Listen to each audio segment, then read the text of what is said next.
देशाचे माजी पंतप्रधान मनमोहन सिंग यांचं निधन झालेलं आहे।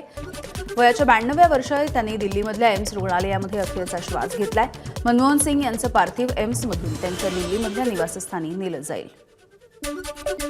माजी पंतप्रधान मनमोहन सिंग यांच्या पार्थिवावरती उद्या अंत्यसंस्कार दिल्लीमधल्या निवासस्थानी त्यांचं पार्थिव अंतिम दर्शनासाठी ठेवलं जाणार। मनमोहन सिंग यांच्या निधनाच्या नंतर 7 दिवसांचा राष्ट्रीय दुखवटा जाहीर। आज केंद्रीय मंत्रिमंडळाची बैठक घेऊन मनमोहन सिंग यांना वाहिली जाणार श्रद्धांजली। माजी पंतप्रधान डॉ. मनमोहन सिंग यांचं निधन, कर्नाटक सरकारकडून 7 दिवसांचा राजकीय दुखवटा जाहीर। बेळगावमध्ये असलेले सर्व काँग्रेसचे नेते दिल्लीमध्ये परतले। काँग्रेसचं आज होणारे सगळे कार्यक्रम सुद्धा रद्द। एक गुरु आणि एक मार्गदर्शक गमावलाय, त्यांची नम्रता आणि अर्थशास्त्राची सखोल जाण यामधून राष्ट्राला प्रेरणा मिळाली। राहुल गांधींकडून दुःख व्यक्त। मनमोहन सिंग यांचा प्रामाणिकपणा हा आमच्यासाठी नेहमीच प्रेरणादायी असेल। त्यांचे व्यक्तित्व खऱ्या अर्थानं समतावादी, प्रबळ इच्छाशक्ती असलेलं होतं। प्रियंका गांधी यांची भावनिक पोस्ट। भारताने एक दूरदर्शी राजकारणी, अभेद्य नेता आणि अतुलनीय उंचीचा अर्थतज्ञ गमावला। राष्ट्रनिर्मितीमधलं त्यांचं अतुलनीय योगदान हे इतिहासामध्ये कायमच कोरलं जाईल। मल्लिकार्जुन खरगे यांच्याकडून शोक व्यक्त। भारताने एक मोठा नेता गमावला। देशामधील नागरिकांचं जीवन सुधारण्यासाठी मनमोहन सिंग यांनी खूप प्रयत्न केले। मनमोहन सिंग यांच्या निधनामुळे दुःख झालं। पंतप्रधान मोदी यांच्याकडून शोक व्यक्त। माजी पंतप्रधान डॉ. मनमोहन सिंग यांच्या निधनाची बातमी अत्यंत दुःखद। अनेक महत्त्वाच्या भूमिका डॉ. मनमोहन सिंग यांनी बजावल्या। वाहे गुरुजी त्यांच्या आत्म्याला शांती देवो। देशाचे गृहमंत्री अमित शहा यांच्याकडून श्रद्धांजली। देशानं एक महान अभ्यासक, अर्थतज्ञ आणि राजकारणी गमावला। देशाच्या आर्थिक सुधारणांमधील त्यांचे योगदान कायमच स्मरणात राहील। देवेंद्र फडणवीसांकडून डॉ. मनमोहन सिंग यांना श्रद्धांजली। डॉ. मनमोहन सिंग यांच्या निधनामुळे देशामधल्या राजकारणाची हानी, त्यांची विद्वत्ता आणि गुण शब्दांमध्ये सांगणं असंभव। अरविंद केजरीवाल यांची पोस्ट। भारताच्या अर्थव्यवस्थेला नवी दिशा देण्याचं कार्य मनमोहन सिंग यांनी केलं। सदैव देश पुढे वाढवण्याची त्यांची कल्पना होती। नितीन गडकरी यांची एक्स पोस्ट। आपल्या देशानं एक महान अर्थतज्ञ आणि जागतिक धुरंधर नेता गमावला। डॉ. मनमोहन सिंग विनयशीलता, सहनशीलता, सहिष्णुता आणि करुणेचं प्रतीक। शरद पवार यांच्याकडून शोक व्यक्त। मनमोहन सिंग यांची दृष्टी आपल्या देशाच्या आर्थिक विकासाला कलाटणी देणारी ठरली। त्यांच्या निधनामुळे दुःख झालंय। अजित पवार यांच्याकडून शोक व्यक्त। डॉ. मनमोहन सिंग यांच्या निधनामुळे खूप दुःख झालं। 1991च्या परिवर्तनवादी सुधारणांमध्ये त्यांच्या निर्णायक भूमिकेचा इतिहास सदैव गौरव करेल। गौतम अदानी यांच्याकडून शोक व्यक्त। चित्रपटसृष्टीकडूनही मनमोहन सिंग यांना श्रद्धांजली। एक्सवरती पोस्ट करत व्यक्त केला शोक। भारतीय संघ मेलबर्न कसोटीच्या दुसऱ्या दिवशी हातावरती काळी पट्टी बांधून मैदानात। भारताचे माजी पंतप्रधान डॉ. मनमोहन सिंग यांच्या स्मरणार्थ भारतीय क्रिकेट संघाने हातावरती बांधल्या काळ्या पट्ट्या। आज मातोश्रीवरती अंधेरी, वांद्रे, कुर्ला, कलिना या मतदारसंघामधल्या शाखा प्रमुखांच्या आढावा बैठका। मुंबई महानगरपालिका निवडणुकीच्या पार्श्वभूमीवर आढावा बैठकांचं आयोजन। पालिका निवडणुकीच्या पार्श्वभूमीवरती अजित पवारांची राष्ट्रवादी ॲक्शन मोडवर। नव्या वर्षामध्ये राष्ट्रवादीचं पहिलं शिबिर हे कर्जतमध्ये होणार। कर्जतमध्ये 2 दिवसांच्या शिबिरामध्ये मुंबई महानगरपालिकेच्या अनुषंगानं मंथन होणार। रायगडचं पालकमंत्रीपद गोगावलेंकडे असावं अशी कार्यकर्ते, पदाधिकारी आणि महायुतीच्या आमदारांची इच्छा। पालकमंत्रीपदासाठी आशावादी असल्याची भरत गोगावले यांची प्रतिक्रिया। भाजपच्या राष्ट्रीय अध्यक्ष आणि राज्यांच्या अध्यक्षांच्या लवकरच निवडणुका होणार। रावसाहेब दानवे यांची माहिती। भाजपमध्ये दर 3 वर्षांनी निवडणुका होतात, त्यानुसार जानेवारीमध्ये निवडणुका घेतल्या जातील। सुप्रिया सुळे ईव्हीएमबद्दल जे बोलल्या ते त्यांचं वैयक्तिक मत। पक्ष म्हणून आम्हाला अजूनही वाटतं की ईव्हीएम सदोष। जितेंद्र आव्हाड यांची प्रतिक्रिया। उशिरा का होईना पण सुप्रिया सुळेंना शहाणपण सुचलं। सुळेंच्या ईव्हीएम संदर्भातल्या वक्तव्यावरती भाजपचे खासदार अशोक चव्हाण यांचा खोचक टोला। किरीट सोमय्या आज मालेगावच्या दौऱ्यावर। मालेगावमधील आणखी एक घोटाळा उघड करणार सोमय्यांची एक्स पोस्ट। लोकसभा आणि विधानसभेच्या निवडणुकीच्या नंतर महानगरपालिकेच्या महापौर पदावरून दानवे आणि खोतकरांमध्ये वाद. शिवसेनेचा महापौर होणार खोतकरांचं वक्तव्य, तर भाजपचाच महापौर होणार रावसाहेब दानवेंना विश्वास. संजय राऊतांनी आपला पक्ष सांभाळावा, त्यांच्यामुळे युती तुटली. आता राऊतांना सांभाळलं नाही तर ते उद्धव आणि आदित्य ठाकरेंमध्ये भांडणं लावतील, रावसाहेब दानवेंची टीका. विशाल गवळीने 2023 मध्ये एका शाळकरी मुलीवरती भर रस्त्यामध्ये अतिप्रसंग केला होता. पीडित मुलीच्या आईची एबीपी माझाला धक्कादायक माहिती. पीडित मुलीच्या अंत्ययात्रेच्या दरम्यान नागरिकांनी अडवला रुग्णवाहिकेचा रस्ता. आधी आरोपीला फाशी द्या, संतप्त नागरिकांची मागणी. पीडित मुलीच्या अंत्ययात्रेमध्ये नागरिकांची सरकारच्या विरोधात घोषणाबाजी. आरोपीला तातडीनं फाशी देण्याची नागरिकांची मागणी. कल्याणमध्ये अल्पवयीन मुलीवरती अत्याचार करून हत्या, या घटनेचा निषेध करण्यासाठी कल्याण पूर्वेमधल्या नागरिकांनी काढला कॅन्डल मार्च. पुण्याच्या राजगुरुनगरमध्ये मुलींच्या हत्येची घटना संतापजनक. आरोपींना कठोरात कठोर शिक्षा व्हावी, सुप्रिया सुळे यांची एक्स पोस्ट. आपले देवाभाऊ राज्यामधल्या बहिणी आणि लेकींच्या संरक्षणासाठी रात्रंदिवस काम करतायत. या नराधमांना फाशीवरती लटकवण्याचं ते काम करतील, आमदार चित्रा वाघ यांची प्रतिक्रिया. बदलापूरनंतर आता कल्याण आणि पुण्यामध्ये महिलांवरती अत्याचार. जाग घेण्यासाठी सरकार आणखी किती घटनांची वाट बघतंय, विजय वडेट्टीवार यांचा सवाल. हत्येचा कट वेळीच उघड झाला. एकनाथ शिंदे आणि पोलीस दल कट रचणाऱ्यांना नक्कीच समोर आणतील आणि योग्य ती शिक्षा करतील, आमदार बालाजी केणेकर यांचा विश्वास. वाल्मिक कराड हे सुरेश धस यांच्याही जवळचे, मात्र राजकारणामुळे आरोप केले जात असल्याचं धनंजय मुंडे यांचं वक्तव्य. समाजकारण आणि राजकारणामधून बाजूला करण्यासाठी आरोप केले जात असल्याचा धनंजय मुंडेंचा आरोप. हवेमध्ये गोळीबार करून व्हिडिओ काढणाऱ्या कैलास फडला परळी पोलिसांनी केली आहे अटक. अंजली दमानी यांनी व्हिडिओ पोस्ट केल्यानंतर पोलिसांची कारवाई. फडला 1 दिवसाची पोलीस कोठडी. पुण्यामधल्या सतीश वाघ हत्या प्रकरण, आरोपी मोहिनी वाघ यांना 30 सप्टेंबरपर्यंत पोलीस कोठडी. उपमुख्यमंत्री एकनाथ शिंदे सहकुटुंब श्रीनगरसाठी रवाना. 2 दिवस करणार काश्मीर पर्यटन. जम्मू काश्मीरमधल्या महाराष्ट्र भवनाच्या कामाचाही आढावा घेणार.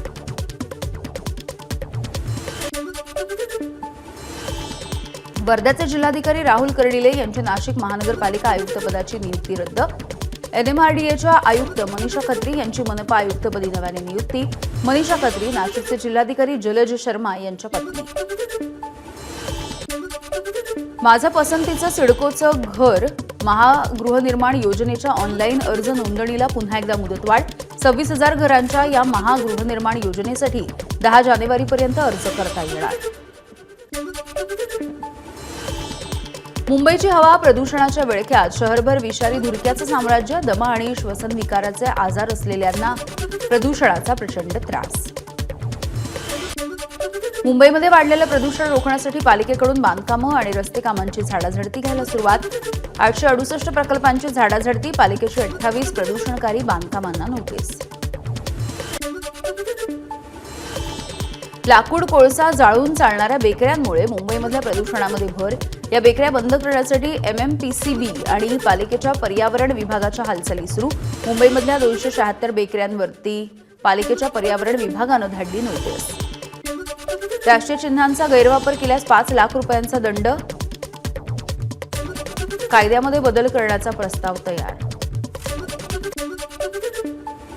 Dharavi redevelopment project private limited करून धारावीमध्ये जोरदार बॅनरबाजी. पुनर्विकास प्रकल्पाची माहिती देणारे विविध भाषांमधले फलकही लावले. ईएसआयएस रुग्णालयाला परत मिळाले कोविड वॉर्ड. केंद्रीय मंत्री पियुष गोयल यांच्या पाठपुराव्याला यश. रुग्णालयामधल्या खाटांची संख्या सुद्धा वाढणार. पियुष गोयल यांची माहिती. गोरेगाव आरे कॉलनी परिसरामध्ये 20 नंबर पिकनिक पॉइंटला पार्किंग पॉइंट केल्याचा धक्कादायक प्रकार. आरे प्रशासन आणि आरे सिक्युरिटीचा कामावरती प्रश्नचिन्ह निर्माण. पर्यटक आणि पर्यावरण प्रेमींकडून कारवाई करण्याची आरे प्रशासनाकडे मागणी. राज्यामध्ये आज आणि उद्या अनेक ठिकाणी गारपिटीची शक्यता. मध्य महाराष्ट्र, मराठवाडा आणि विदर्भामध्ये वादळी पावसाचा इशारा. अहिल्यानगरमधल्या नेप्ती उपबाजार समितीमध्ये 80,000 कांदा गोण्यांची आवक. त्यामुळे कांद्याचा भाव क्विंटलला 2 ते 3 हजारांपर्यंत उतरला. गुहागरमधल्या समुद्र किनाऱ्यांवरती पोलीस कर्मचारी आणि सीआयएसएफच्या जवानांना एनडीआरएफकडून प्रात्यक्षिक. आणि प्रशिक्षण, आपत्कालीन परिस्थितीमध्ये बचाव कार्य करण्यासाठी संयुक्त उपक्रम. वेदना विरहित वैद्यकीय उपचारासाठी सुई विरहित शॉक सिरिंज, सुई नसलेलं इंजेक्शन मुंबईमधल्या IIT संशोधकांनी केलं विकसित. या शॉक सिरिंजमुळे शरीरामध्ये वेदना विरहित आणि सुरक्षितपणे औषध पसरवता येणार. वसई पूर्वमधल्या वाळीव परिसरामध्ये कार चालकानं लहान मुलाला चिरडलं. फरार कार चालकाला पोलिसांनी केली अटक.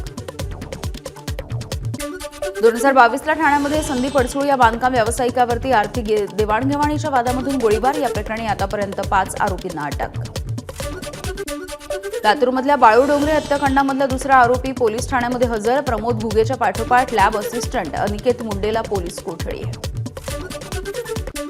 मुंबई महानगरपालिकेच्या एच पश्चिम वॉर्ड कार्यालयामध्ये सह आयुक्त आणि उपायुक्तांसोबत आशिष शेलार यांची बैठक. वांद्रे पश्चिम विधानसभा मतदारसंघामधल्या काही भागामध्ये कमी दाबानं पाणी पुरवठा होत असल्याच्या तक्रारीच्या नंतर बैठक. भिवंडीमधील वाहतूक कोंडी सोडवण्यासाठी भाजप आमदार महेश चौगुल यांची वाहतूक पोलीस आणि मनपा अधिकाऱ्यांसोबत बैठक. 15 दिवसांमध्ये तोडगा काढण्याचं आश्वासन. 2022 मध्ये बीड बस स्थानकाजवळ आढळलेल्या भेसळयुक्त औषध साठ्याच्या प्रकरणी जालन्यामध्ये गुन्हा. आयुर्वेदिक औषधांमध्ये ॲलोपॅथी औषधांची केली आहे भेसळ. घरकामगाराच्या गतिमंद मुलीवरती बलात्काराचं प्रकरण. 73 वर्षांच्या आरोपीला जामीन देण्यासाठी हायकोर्टाचा नकार. 2017 भालचंद्र म्हात्रे यांना बलात्काराच्या प्रकरणामध्ये झाली अटक. नांदेडमध्ये मी रिंदाचा शूटर बोलत आहे असं म्हणून व्यापाऱ्याला खंडणीची मागणी. स्थानिक गुन्हे शाखेच्या पथकाकडून आरोपीला 24 तासात अटक. भाजपचे नेते नितीन गडकरी यांच्या नावानं 10 सराफा व्यावसायिकांची फसवणूक. गडकरींचा सुरक्षा अधिकारी असल्याचं सांगून तरुणानं व्यावसायिकांना घातला गंडा. छत्रपती संभाजीनगरमध्ये महाराष्ट्र कमांडो फोर्सच्या भरतीचे रचलं नाटक. बेरोजगार तरुणांना कमांडो फोर्स जवान बनवण्याचा आमिष दाखवून गंडा घालण्याचा प्रयत्न. 6,000 रुपये भरण्यासाठी सांगत असताना संशय आल्यामुळे टोळीची भांडाफोड. परभणीमधल्या गंगाखेड नाका परिसरामधल्या 2 दुकानांना अचानकपणे आग. आगीमध्ये दुकानं जळून खाक. बँकिंग फसवणुकीमध्ये 8 पट वाढ. चालू आर्थिक वर्षामध्ये फसवणुकीची 18,461 प्रकरणांची नोंद. रिझर्व्ह बँकेचा अहवाल. बॅडमिंटन खेळाडू PV सिंधूची तिरुपती मंदिराला भेट. लग्नानंतर PV सिंधूने घेतलं तिरुपती बालाजीचं दर्शन. आज स्वामित्व योजनेचा शुभारंभ. 12 राज्य आणि केंद्रशासित प्रदेशांमधल्या 50,000पेक्षा अधिक गावांमध्ये गावकऱ्यांना मिळणार प्रॉपर्टी कार्ड. पंतप्रधानांच्या हस्ते ऑनलाईन उद्घाटन. काँग्रेसच्या कर्नाटकमधल्या बेळगावमधल्या अधिवेशनामध्ये भारताचा चुकीचा नकाशा. काश्मीरचा काही भाग हा पाकिस्तानचा म्हणून दाखवल्याचा भाजपचा आरोप. काँग्रेस कार्यकारिणीला सोनिया गांधी यांचा संदेश. दिल्लीमधील सत्ताधारी आणि त्यांच्या विचारांच्या संघटनेकडून गांधीजींच्या विचारांचा धोका. त्यांच्याशी सामना करण्याची गरज. सोनिया गांधींचा संदेश. महाराष्ट्रामधील मतदान प्रक्रियेसंदर्भात राहुल गांधींनी पुन्हा केला सवाल. अजूनही वाटतंय कुठेतरी गडबड आहे. बेळगावमधल्या काँग्रेस कार्यकारिणीच्या बैठकीमध्ये राहुल गांधींचं वक्तव्य. भारत आणि पाकिस्तान सीमेजवळ भारतीय तटरक्षक दलाकडून बचाव कार्य. येमेनला जाणारं मालवाहू जहाज तांत्रिक अडचणींमुळे बुडालं. तटरक्षक दलाकडून बुडालेल्या जहाजामधून 9 क्रू मेंबर्सची सुटका. तिबेटमधल्या ब्रह्मपुत्रा महानदीवरती चीन जगामधलं सगळ्यात मोठं धरण बांधणार. $137 अब्ज या प्रकल्पाला जिनपिंग सरकारची मंजुरी. प्रसिद्ध रेडिओ जॉकी सिमरन सिंहची गळफास घेऊन आत्महत्या. गुरुग्राममधल्या घरी सापडला मृतदेह. तेलुगू फिल्म इंडस्ट्रीनं घेतली तेलंगणाचे मुख्यमंत्री रेवंत रेड्डी यांची भेट. हैदराबादमधील संध्या चित्रपटगृहामध्ये झालेल्या चेंगराचेंगरीच्या प्रकरणी झाली चर्चा. ऑस्ट्रेलिया भारताच्या दरम्यानच्या 4थ्या सामन्याच्या दरम्यान काही खलिस्तान समर्थकांची मैदानामध्ये भारत विरोधी घोषणाबाजी. यावेळी भारतीय चाहत्यांनी तिरंगा उंचावत भारताच्या समर्थनार्थ दिल्या घोषणा. Video viral. साऊथचा सुपरस्टार ज्युनियर NTRचा देवरा पार्ट 1 जपानमध्ये सुद्धा प्रदर्शित होणार.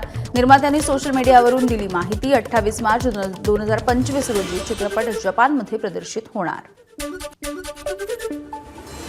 भारताचा मोस्ट वॉन्टेड अतिरेकी जैश ए मोहम्मदचा म्होरक्या मसूद अझहरला आला हृदयविकाराचा झटका. अफगाणिस्तानमधून आणण्यात आलं पाकिस्तानमध्ये. दहशतवाद्यांना प्रशिक्षण देत असतानाची घटना. बांगलादेश सचिवालयामध्ये आग लागलेल्या इमारतींमध्ये 5 मंत्रालयांची कार्यालयं. 6 तासांच्या नंतर आगीवरती नियंत्रण. मात्र अग्निशमन दलाच्या कर्मचाऱ्याचा मृत्यू. एबीपी माझा, उघडा डोळे बघा नीट.